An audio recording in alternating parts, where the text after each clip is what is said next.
할렐루야. 우리가 그 어떤 일들이 내 삶 속에 일어날 때마다 어떤 마음을 어떤 눈으로 보느냐에 따라서 그 일들이 내게 다른 의미로 다가서게 됩니다. 베드로가 예수님께서 고난받고 십자가 달려 돌아가신다라고 하는, 그리고 돌아가셨다가 부활하신다고 하는 이야기를 들었을 때 베드로가 예수님을 향해서 주여 그리 마십시오 라고 얘기합니다. 그 전에 어떤 일이 있습니까? 주는 그리스도시요 살아계신 하나님의 아들입니다 라고 고백을 했어요. 그래서 예수님이 바요나 시모나 내게 복이 있다. 이를 내게 알겐 내가 아니요 하늘에 계신 내 아버지시니라. 또 내가 내게 천국 열쇠를 주노니 내가 땅에서 매면 하늘에서 매일 것이고 내가 땅에서 풀면 하늘에서 풀리리라. 그렇게 굉장히 칭찬하셨어요. 그런데 그 다음에 이제 그 얘기를 듣고 나서 예수님이 비로소 이제 내가 그리스도이기 때문에 이제 내가 십자가에 달려서 고난받고 십자가에 달려서 죽은 다음에 사흘 만에 다시 살아나리라 라고 그렇게 말씀합니다. 그러니까 아마 베드로가 거기서 한 번 더 칭찬받기 위해서 예수님 편에 서가지고 이렇게 얘기하는 거죠. 주여 그리 마옵소서. 주여 그리 마옵소서. 결코 이 일이 주님께 미치지 아니할 것입니다. 그렇게 이야기를 하니까 예수님이 갑자기 한 번도 제자들한테 해본 적이 없는 소리를 해요. 사탄아, 베드로 보고 사탄아 내 뒤로 물러가라. 아마 베드로가 깜짝 놀랐을 거예요. 너는 나를 넘어지게 하는 자로다 라고 이야기를 합니다. 이것은 베드로가 어쩌면 인간적으로 예수님을 사랑하기 때문에 예수님 편에서 예수님을 생각해서 했던 말이죠. 주여 그리 마옵소서. 또 이 말 속에는 만약에 이 예수님이 돌아가시면 자기는 아무것도 아니기 때문에 돌아가지 마십시오. 예수님이 그 왕권을 가지고 오셔야 됩니다 라고 생각을 하고 있었던 거죠. 어쩌면 근데 그 자기 입장보다도 아마 이 얘기를 들었을 때 예수님 편에서 해줬던 말이죠. 예수님 편에서 했던 말입니다.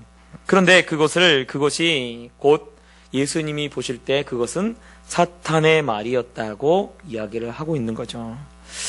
마치 사람의 입장에서 보면 그렇게 이야기하는 것이 당연한 것 같아요. 제가 예를 들어서 제가 아는 그 선교사님이 그 이스라엘에 있다가 요르단으로 갔어요. 요르단으로 이스라엘은 치안 상태가 굉장히 좋고요. 요르단은 치안 상태가 별로 좋지 않습니다. 그런데 거기서 어떤 사역을 하냐면 그 시리아 난민들이 요르단으로 많이 넘어오는데 여러분 뭐 그리스로 막 그 시리아 난민들이 넘어가고 유럽으로 막 가는 지금 시리아 난민들이 막 가잖아요. 그런 것처럼 이 요르단으로도 많이 넘어왔다고 합니다.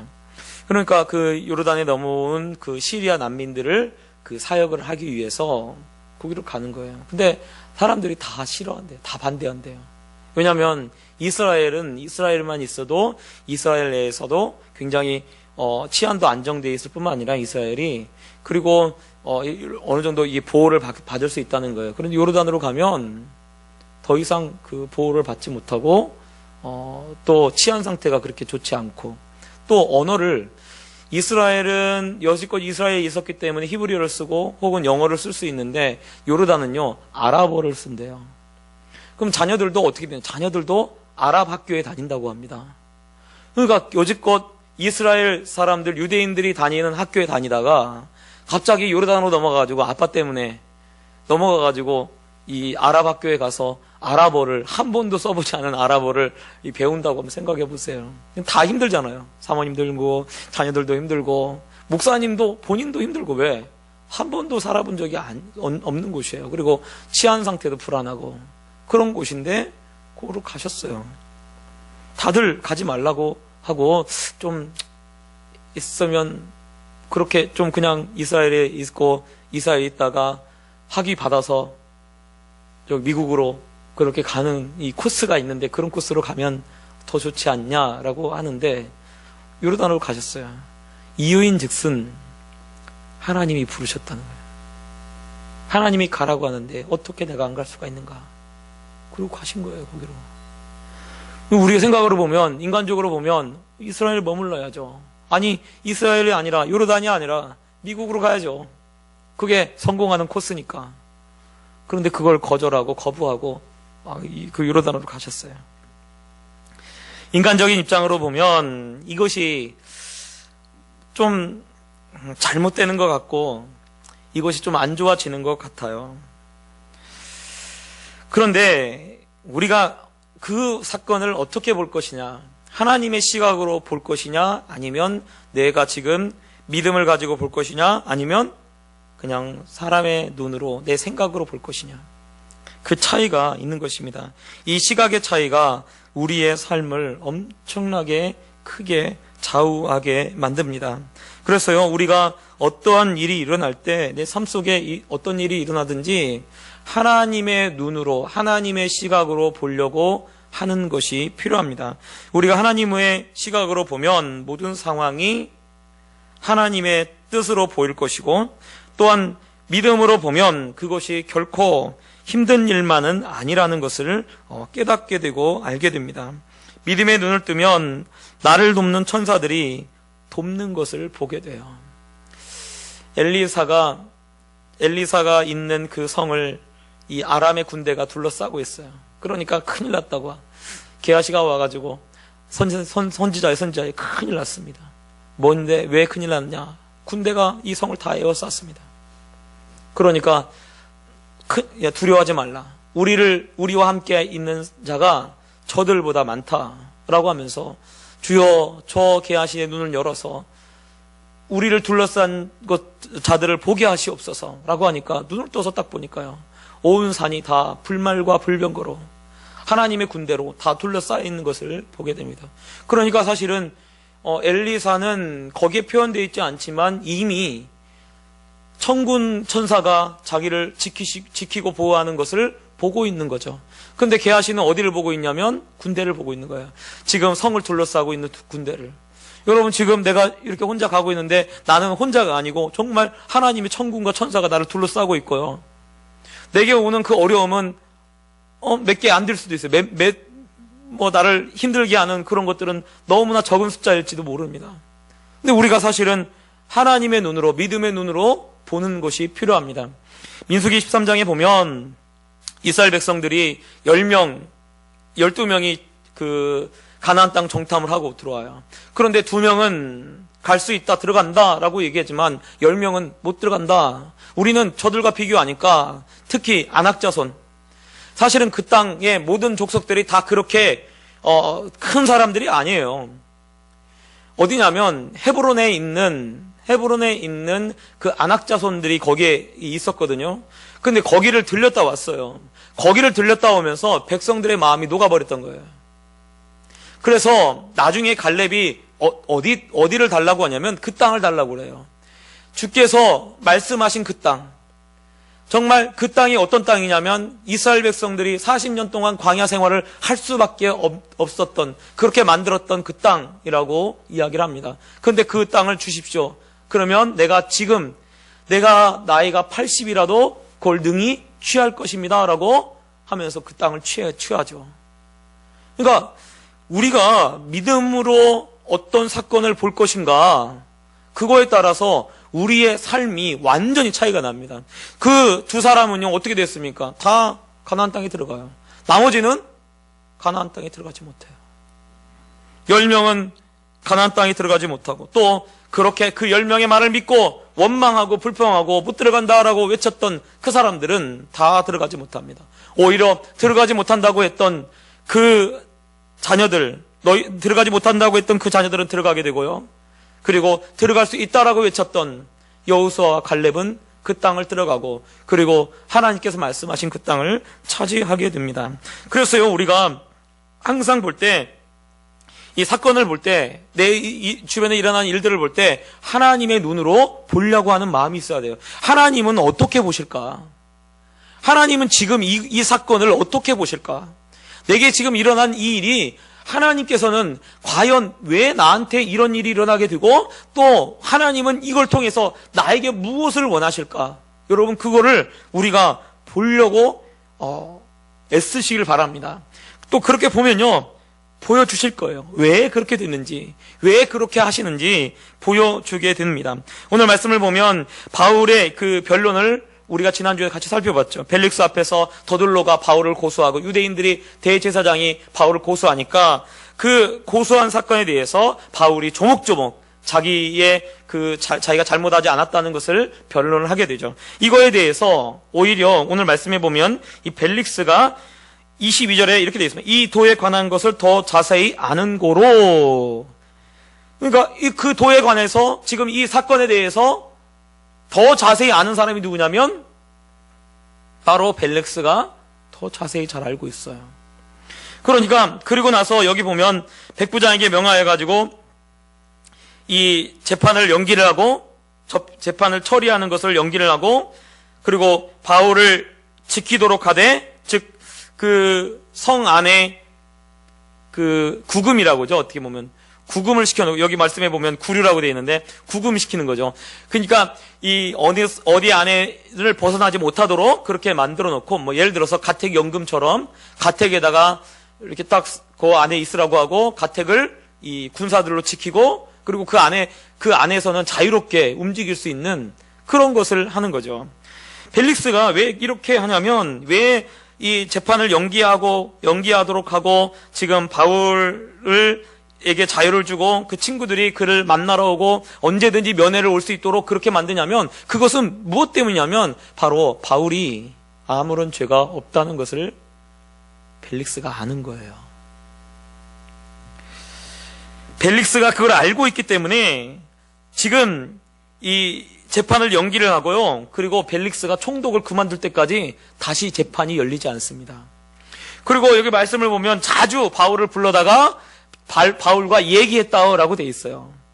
그 말은 바울이 분명히 잘못하지 않았음에도 불구하고 벨릭스가 구금시키고 그리고 가둬놓고 있다는 것을 이야기를 하고 있는 거죠. 사실은 어쩌면 좀 부당한 일 같죠. 왜냐하면 아니 잘못도 없는데 분명히 바울이 잘못하지 않은 것을 다 알고 있음에도 불구하고 왜 감옥에다가 그렇게 감옥처럼 구금시키고 그렇게 가둬두겠습니까? 바울이 생각할 때는 어쩌면 부당한 일일지 모르겠어요. 다른 사람들이 생각할 때도 부당한 일이에요. 그런데 원래 벨릭스가 악한 총독입니다. 제가 얘기했잖아요. 나쁜 사람이라고. 이 사람 원래요 노예 출신이에요. 노예 출신인데 이 노예가 이 주인을 다 이렇게 해가지고 그 총독의 총독의 자리까지 올라간 거예요. 노예 출신이. 이게 얼마나 나쁜 짓을 많이 했겠어요. 그리고 돈을 얼마나 좋아합니까? 이 바울을 보고 계속 돈 달라고 하는 거죠. 자꾸 불러가지고 얘기하면서 돈 달라고 하고. 또 여기 보면 여기 이 말씀에 나오는 이 여자 아내가 나오죠. 드루실라라고 나오는데요. 드루실라는 원래 유대인인데 이 아그리파 왕의 그 딸이라고 합니다. 그래서 사실은 다른 사람하고 결혼을 했었는데 15살에 결혼을 했었는데 그 18살에 이혼하고 이 벨릭스하고 결혼을 해요. 벨릭스가 유혹해서 남편 버리고 그리고 결혼한 거예요. 사실은 여기 나와 있는 이 벨릭스가요, 또 유대인들에게도 굉장히 악한 사람으로 그렇게, 역사적으로 그렇게 기록되어 있습니다. 그러니까 사실은 벨릭스는요, 굉장히, 정말 악한 사람이고요. 그래서 어떻게 하든지 간에 바울 보고 돈 좀 내놔라, 돈 내놔라, 지금 이러고 있는 거죠. 그러기 위해서 자꾸 불러가지고 어떻게 얘기해서, 돈 주면 내가 풀어줄 건데, 돈 주면 내가 풀어줄 건데, 자꾸 그런 거예요. 그러니까 사실은요, 굉장히 어쩌면 바울이 부당한 대우를 당하고 있는 거죠. 억울한 일을 당하고 있는 겁니다. 왜냐하면 아무 잘못도 없는데 지금 몇 년을 지금 구금되어 있냐면 여기 말씀해 보면 2년을 구금이 되어 있어요. 이거 얼마나 억울합니까? 얼마나 답답합니까? 얼마나 사실은 밖에 나가서 복음 전하고 싶고 밖에 나가서 다른 사람들하고 만나고 싶고 밖에 나가서 여러 가지 일들을 하고 싶지 않겠어요? 바울 입장에서 보면. 하나님이 그런데 이 이상한 이 총독을 만나가지고 어떻게 됩니까? 감옥에 갇혀 있는 거예요. 감옥에 갇혀서. 가택연금 당하고 있는 겁니다. 얼마나 억울하겠습니까? 근데 저는 이 말씀을 보면서 어떤 생각이 드냐면 하나님이 이 악한 총독을 통해서 바울을 지키고 계시구나라는 생각이 들어요. 만약에 바울이 여기서 총독이 딱 보고 너 잘못 없어. 그래. 공정한 뒤에 나오는 베스도와 같은 사람이 뒤에 이제 나오거든요. 베스도가 나와요. 이 베스도는요, 굉장히 공정한 사람입니다. 근데 그래도 이 사람도 물론 유대인의 환심을 얻으려고 하는 마음이 있지만 이 베스도가요, 굉장히 공정한 사람. 공정한 아마 베스도의 앞에 있었더라면 바울은 풀려났을 거예요. 혹은 공정한 총독이 와 있었으면 바울은 풀려났을 겁니다. 그러면 여러분 생각해 보세요. 풀려났으면 바울이 어떻게 됐을까요? 물론 하나님이 지키시겠지만 죽음의 위협 속에 있을 것입니다. 죽음의 위협 속에. 왜냐하면 예루살렘에 있을 때 그를 죽이기 전까지는 먹지도 않고 마시지도 않겠다라고 했던 사람이 40명이 있어요. 40명이 넘어요. 열성당원이 40명이 넘습니다. 그 사람들이 어떻게 하겠습니까? 바울이 가이사랴에서 돌아다니고 있어요. 예루살렘에서 돌아다니고 있어요. 그럼 어떻게 하겠어요? 당연히 죽었을 거예요. 당연히 죽임을 당하고 어디 끌려가서요 그렇게 당했을 거예요.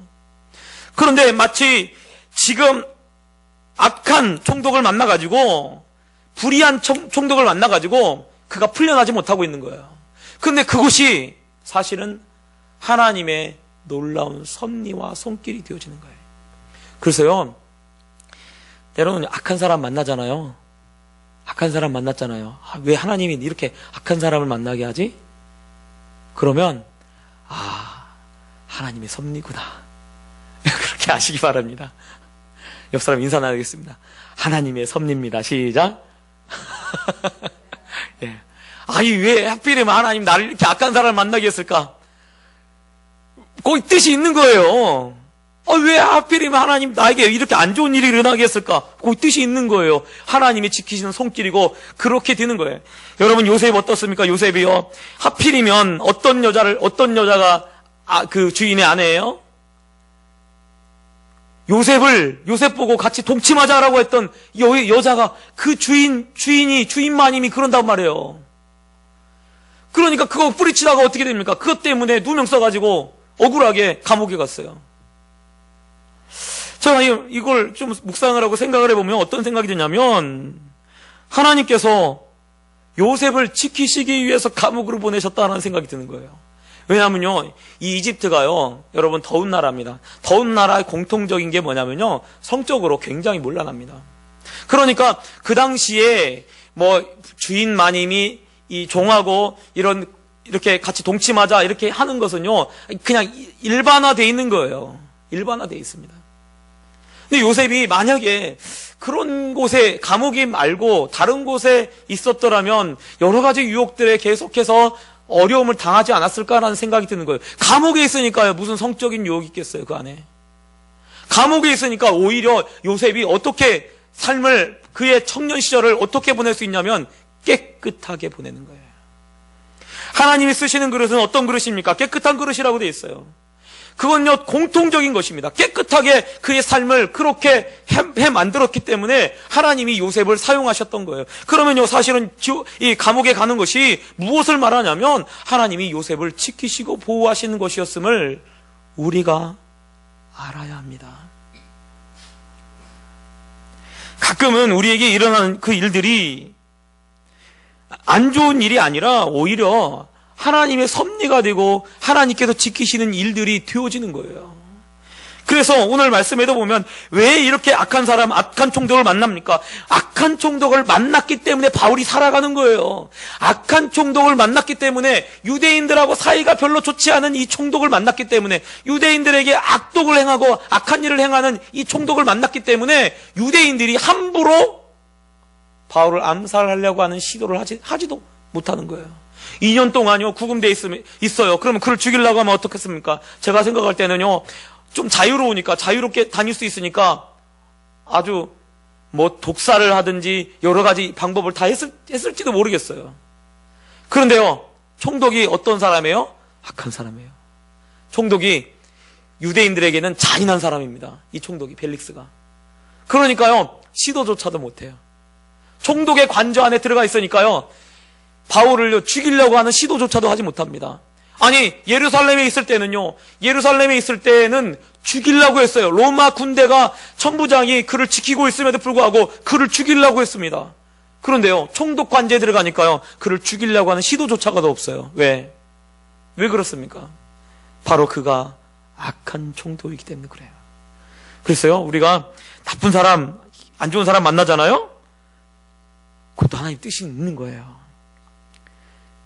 분명한 것은 악한 사람을 만나고 나쁜 사람을 만난다 할지라도 그 사람을 통해서 하나님께서 우리의 삶을 이끌어가고 있다는 것을 여러분 아시기 바랍니다. 이스라엘 백성들을 이끌어가는데 인도해내는데 애굽에서 인도해내는데 애굽의 바로가 얼마나 강팍합니까? 보내주겠다라고 얘기해놓고 딱 없어지면 내가 언제 이렇게 하는 사람이잖아요. 그걸 몇 번을 해요? 10번을 해요. 보내주겠다 하고 나서 또 어떻게 합니까? 군대를 몰아가지고 쫓아왔어요. 홍해가 갈라집니다. 홍해가 갈라지니까 홍해 건너니까 그 홍해까지 쫓아왔던 왕이에요. 결국은 그 왕을 만났기 때문에, 그 왕이 있었기 때문에, 그래서 성경은 뭐라 하냐면 바로의 마음을 강팍해 한다는 거죠. 하나님께서. 그래가지고 강팍하게 만들어가지고, 즉 그 말을 강팍하게 만든다는 것은 바로의 마음을 나쁘게 만든다는 거예요. 은혜를 주지 못하도록, 이스라엘 백성들에게 은혜를 베풀지 못하도록 그렇게 만들어가지고 어떻게 하나? 바로를 통해서 하나님께서 10가지 재앙을 보내셔서 바로 하나님이 어떤 분인가를 드러내시는 거예요. 이스라엘 백성들에게는요, 사실은요, 애굽 사람들한테는 그 재앙이 일어나는 거, 어려운 일이 일어나는 거, 그것이요, 재앙이겠지만요, 이스라엘 백성들의 입장에서 보면요, 그 재앙이 일어나는 것은요, 하나님의 구원의 손길이었어요. 그렇게 보셔야 돼요. 그러니까 우리가, 지금 내게 일어나는 일이 하나님의 섭리로 되어지는구나. 하나님의 섭리로 이루어지는구나. 라고 우리가 그렇게 믿고 바라봐야 될 줄 믿습니다. 그러면요, 이렇게 보면요, 안 좋은 일이 하나도 없어요. 안 좋은 일 하나도 없어요. 모든 일들이 다 좋은 일로 되어진다는 것을 여러분 아시기 바랍니다. 그러면요, 정말 무엇이든지 감사할 수 있어요. 이렇게 지금 이런 일이 어쩌다 내가 이렇게 나쁜 사람을 만났지? 하나님이 붙여주셨어요. 여러분, 나쁜 사람인데 하나님이 붙여줬으면 어떡해요? 그 사람이랑 가야지 어떡해요? 나쁜 사람인데 하나님이 붙여줬어. 그럼 어떡해? 그러고 가야지 어떡해? 하나님이 그만하라고 할 때까지는 그러고 같이 가야 할 거 아니에요. 또 오늘 말씀에 보면 벨릭스가 바울을 구류해 두는 이유가 있습니다. 그건 뭐냐면 총독이었기 때문에 바울이 가는 곳마다 유대인들이 이렇게 폭동을 일으키니까 자기가 지금 총독직을 하는 동안에 바울 때문에 또 다른 소요가 일어나지 않도록 하기 위해서 그를 구류해 둔 거예요. 첫 번째는. 두 번째는 여기 보면 27절에도 이렇게 되어 있습니다. 벨릭스가 유대인의 마음을 얻고자 하여 바울을 구류하여 두니라 라고 되어 있어요. 그러니까 여기 보면 이 벨릭스가 이 유대인들의 마음을 얻기 위해서 풀어주면은 아마 유대인들이 반발할 거니까 유대인들이 반발을 억제하기 위해서 그래도 그냥 구류해놓고 재판도 하지 않고 그냥 그렇게 쭉 가고 있는 거죠. 세 번째는 여기 보면 자꾸 바울을 부른 이유는 뭐냐면 26절에 보면 동시에 또 바울에게서 돈을 받을까 바라는 고로 더 자주 불러 같이 이야기하더라 라고 되어 있어요. 그러니까 돈 받으려고 그렇게 했던 거죠. 제가 아까도 말했지만 벨릭스는요 그렇게 평판이 좋은 총독이 아닙니다. 그리고 굉장히 악한 일을 많이 했어요. 그리고 이 뇌물에 의해서 움직이는 사람이었습니다. 또 자신의 지금 아내였던 이 여자를 남편이 있음에도 불구하고 그 여자를 이혼시키고 그리고 자기 아내로 취했던 사람이에요. 그러니까 사실은 굉장히 이 나쁜 일을 많이 하죠. 그런 사람한테 바울을 이 벨릭스와 이 드루실라가 이 바울을 불러가지고 바울의 그리스도를 예수 믿는 도를 드리려고 해요. 근데 바울이 어떤 얘기를 합니까? 여기 보면 25절에 의와 절제와 장차 오는 심판을 강론했다라고 되어 있습니다. 즉 그 말은 바울이 이 벨릭스가 굉장히 뇌물에 의해서 움직이고 그리고 악한 사람이기 때문에 어쩌면 또 잔인했던 사람이라고 그래요. 유대인들을 대할 때 굉장히 잔인했던. 근데 바울에게도 돈을 좀 얻기 위해서 자꾸 불러다가 이야기를 하니까 굉장히 나쁜 사람 아니에요? 그래서 더둘로 같은 사람은 어떡합니까? 처음에 이야기할 때 정말 이 총독을 막 칭찬하면서 그렇게 하잖아요. 근데 바울은요 오늘 어떤 얘기를 해요? 의와 절제와 장차 오는 심판에 대해서 이야기합니다. 그가 무슨 일을 합니까? 복음을 전하는데 특별히 의로움에 대해서 전하는 거예요. 지금 왜냐하면 벨릭스가 불의한 사람이기 때문에 하나님께서 하나님을 믿고 따르는 것이 의를 행하는 거다라고 하면서 의를 얘기를 하고 있는 거예요. 또 여기 보면 거기에 대해서 뒤에 보면 장차 오는 심판을 강론했어요. 장차 어떤 일이 일어날까? 아마 바울이 했을 거예요. 당신 죄졌잖아. 당신 그렇게 계속하면 당신 이런 사람들을 예수님이 뭐라고 한지 알아요? 예수님이 지옥 간다고 그랬어요. 지옥이 얼마나 무서운 곳인지 아세요? 지옥은요 불못이에요. 그곳에 들어가면요 구더기도 타지 않아요. 죽어요. 그렇게 될 거예요. 반드시 심판이 있을 거예요. 막 이렇게 얘기한 거죠. 바울이. 한번 생각해 보세요. 그리고 총독이 두려운 거예요. 무서운 거예요. 바울이 얘기만 들으면 얼마나 무서운 거예요. 다른 사람들은요 아마 총독에게 아부하고 좋은 말하고 편한 말하고 좋은 말하고 그렇게 했을 거예요. 그런데 이 바울은요 그렇게 하지 않아요. 의와 절제와 장차 오는 심판. 절제에 대해서도 마찬가지예요. 왜 절제에 대해서 얘기할까요? 아까도 얘기했지만 이 15세에 결혼한 여자를 18세였던 이 사람 남편을 이혼시켜가지고 다시 이 결혼을 했어요. 그래서 이렇게 하는 것들이 비정상적이라는 거죠. 그래서 그것 때문에 사실은 이야기를 했던 거예요. 잘못됐다. 이거는 잘못됐다. 그러면서 사실은 이렇게 책망을 했던 것입니다. 그리고 그렇게 지금 이런 심판이 있다는 것을 장차 오는 심판에 대해서 이야기를 하니까 벨릭스가 두려워해요. 무서워합니다. 근데 듣지 않았어요. 듣지 않았고 오히려 동시에 여기 26절엔 동시에라고 되어 있어요. 그 말을 들었어요. 의로를 행하라고 했어요. 안 그러면 심판이 있을 거다라고 했어요. 그런데 벨릭스가 안 들어요. 동시에 바울에게 돈을 받을까 바라는 거로 더 자주 불러서 돈 달라고 얘기하는 거예요. 자꾸.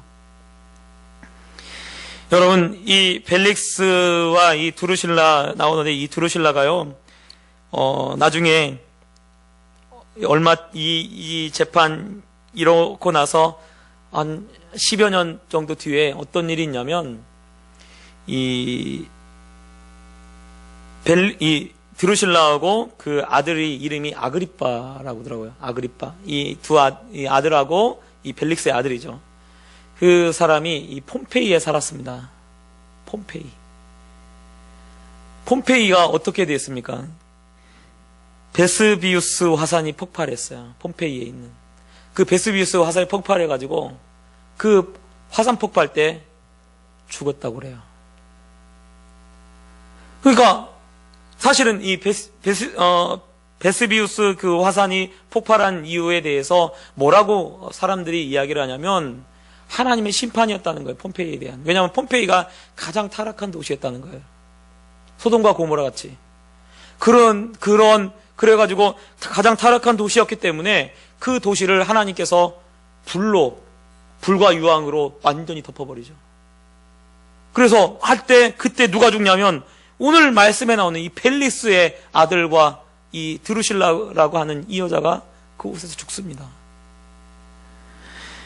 바울은요, 복음을요, 실제로 누구에게 아첨하기 위해서 전한 것이 아니에요.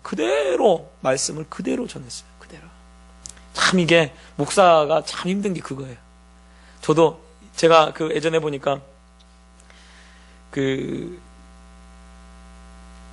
사랑의 교회 옥하는 목사님이, 그분이 마지막으로 이렇게 제가 알기로는 부활절 연합 예배를 마지막으로 이제 해서 이 복음을 전했던 것 같아요. 근데 그때 엉엉 울면서 말씀하시기를 자기가 죄인이라고. 왜 죄인이냐 울면서 하시는 말씀이 복음을 제대로 전하지 못했다.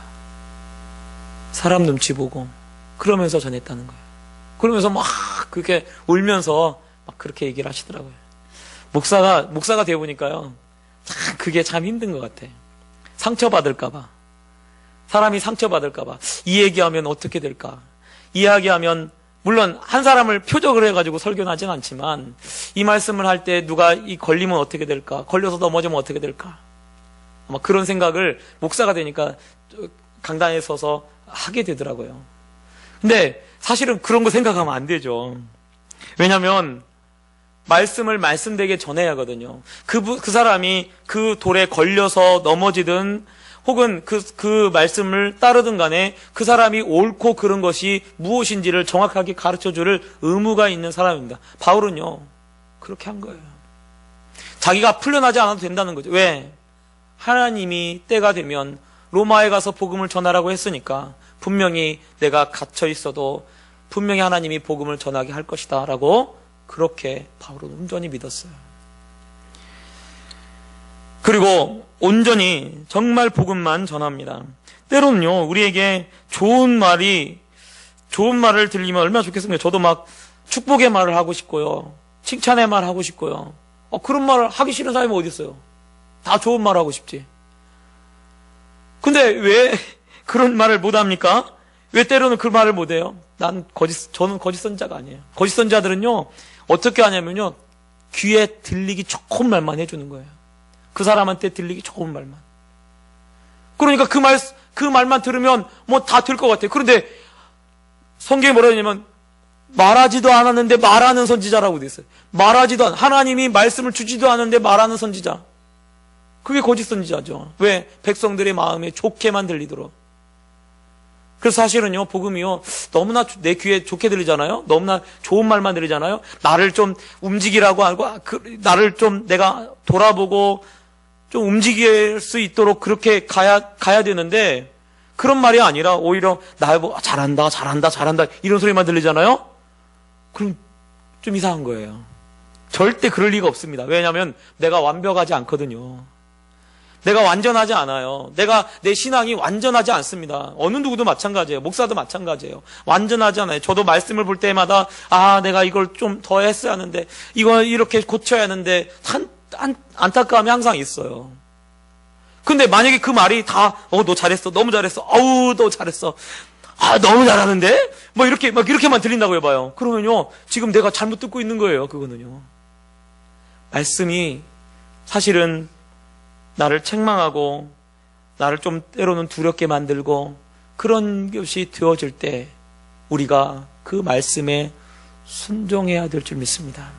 그렇게 들릴 때 만약에 이 드루실라라고 하는 이 사람이 혹은 벨릭스가 그 이야기를 듣고 바울이 전하는 바울의 복음을 제일 많이 들은 사람 아니겠어요? 왜냐하면 자주 와서 불렀으니까. 돈 받으려고 불렀으니까. 여러분 한번 생각해 보세요. 돈 받으려고 불렀는데 예를 들어 2년 동안 구류해 놓으니까 2년 동안 얼마나 많이 만났을까요? 제 생각에는 30번도 더 만났을 것 같아. 한 달에 한 번, 두 번, 한두 번씩만 부른다고 해도 한 번만 불러도 24번이고요. 2년이면 한 두 번 돈 때문에 그러니까 좀 더 불렀을 거 아니에요. 그러면 두 번만 하면요, 48번이에요. 48번 복음을 들었어요. 48번 이야기를 들었어요. 그런데 받아들이질 않아요. 고치질 않아요. 받아들이지 않고 고치질 않으니까 어떻게 됩니까? 하필이면 폼페이 화산 폭발 때 심판받잖아요. 그게 심판의 전부가 아니었죠. 죽을 때도 그렇게 죽었지만 지금 저 천국이 아니라 지옥에서 뜨거운 가운데 있을 거예요. 이것이 얼마나 어리석습니까? 그러므로 여러분, 그리스도인들은요, 사실은 타협하는 사람들이 아니에요. 목사도 마찬가지 같아요. 타협하는 사람 아닙니다. 이거랑 이렇게 해서 이렇게 해가지고 세상 사람들 하는 방식으로 타협해서 가는 사람이 아니에요. 때로는 우리 목사님 왜 저런데, 예, 맞아요. 왜 저럴지 모르겠어요. 근데 말씀에 맞은 대로 가려고 애를 쓰는 거예요. 왜? 그래야 조금 돌아가고 힘들게 가는 것 같아도 그것이 옳으니까요. 여러분, 또 오늘 말씀을 보면 바울의 구류 기간이 2년이라고 되어 있습니다. 볼 때 좀 답답해요. 왜냐하면 이 2년 동안에 누구를 구원한 일도 없어요. 사실 바울이 2년 동안에 복음을 전하고 2년 동안에 성경 공부를 하고 그랬으면 얼마나 효율적이겠습니까? 얼마나 많은 사람들을 더 구했을까요? 바울이 아마 선교 여행을 한 번 더 떠나라고 2년이니까 선교 여행을 더 떠나서 자기가 돌아왔던 그 교회만 이렇게 쭉쭉쭉 돌아다니고 그리고 전도하고 이렇게 했으면 제 생각에는 더 효율적으로 바울이 사용됐을 것 같아요. 그런데 하나님은 그렇게 하지 않아요. 하나님은 그렇게 하지 않아요. 2년이라고 하는 시간이 어쩌면 바울의 입장에서 보면 더 답답한 시간일 수도 있습니다. 그런데 이 2년이라고 하는 시간을 하나님이 귀하게 사용하시는 것입니다. 어이구.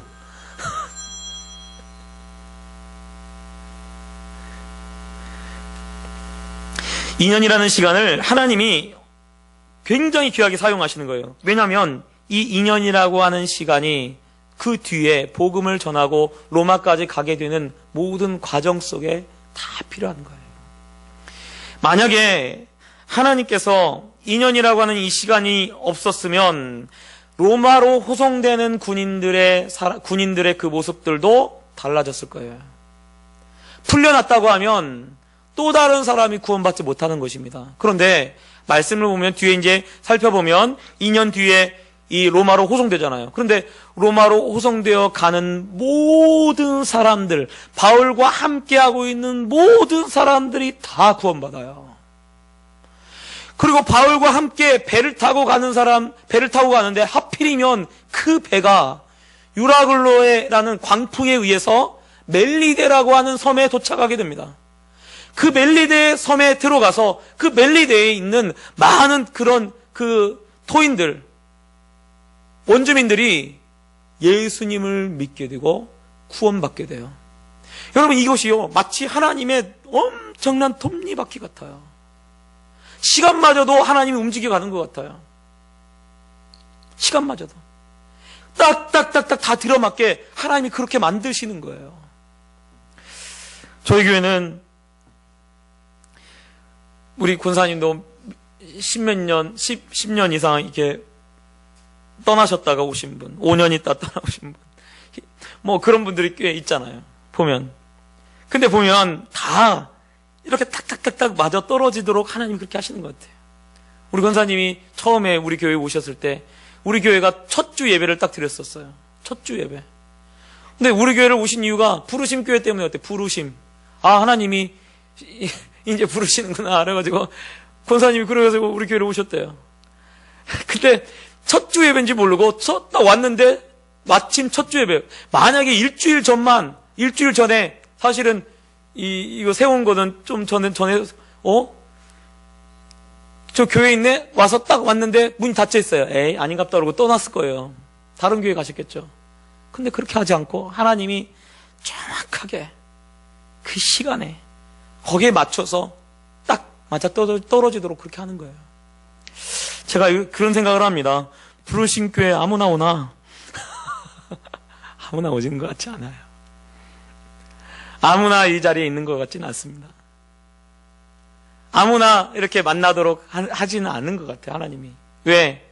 다 뜻이 있고 하나님 목적이 있어서 어떤 분은 막 방황하다 오신 분도 있고 어떤 분은 정말 쉬다 오신 분도 있고 그러지만 다 이렇게 톱니바퀴가 맞아 떨어지듯이 그렇게 가도록 하나님이 그렇게 하시는 것 같아요. 이 말은 곧 하나님의 거대한 시간 속에 하나님의 거대한 역사의 흐름 속에 우리가 톱니바퀴처럼 딱 들어맞아 있다는 것을 이 말씀이 우리에게 보여주고 있는 거죠. 2년이라고 하는 시간이 헛된 시간이 아니라는 거예요. 2년이라고 하는 이 시간이 꼭 많은 사람들, 다른 모든 사람들, 혹은 바울을 통해서 영향을 받게 만드는 사람들, 하나님의 구원 계획 속에 들어간 그 사람들을 만나도록 하고 그 사람들을 구원하기 위한 필요한 시간이었다는 것을 성경이 우리에게 가르쳐주고 있어요. 그러므로 내게 있는 지금 이 일들, 때로는 하나님이 왜 나는 이 일에서 벗어나지 못하도록 만들까? 아니에요. 필요하니까. 모든 것이 다 필요하니까. 모든 순간이 필요하니까. 내가 만나는 그 사람, 내가 오늘 정말 함께하는 그 사람, 나쁜 사람, 좋은 사람 할 것 없이 모든 것이 어쩌면 하나님의 거대한 공장 안에 있는 거대한 톱니바퀴와 같은 거예요. 하나 모든 것이 다 연결되어 있어요. 어떤 것은 벨트로 연결되어 있고, 어떤 것은 톱니로 연결되어 있고, 어떤 것은 기어로 연결되어 있고, 다 연결되어 있는 거예요. 그 속에 우리가 들어와 있다는 것을 여러분 아시기 바랍니다. 그래서요, 그 어떤 것도 헛된 것이 없어요. 그 어떤 것도 안 좋은 것이 없고요. 그 어떤 것도 효율성이 떨어지는 것이 없고요. 그 어떤 것도 의미 없이 되어지는 것은 없다는 것을 오늘 말씀을 통해서 깨달으시기 바랍니다. 그래서 정말 이것을 알고, 내가 하나님의 시간 속에 들어와 있고 하나님의 섭리 속에 들어와 있다는 것을 아는 것이, 그리고 그걸 고백하는 것이, 그것이 진짜 신앙인의 모습이 될 줄 믿습니다.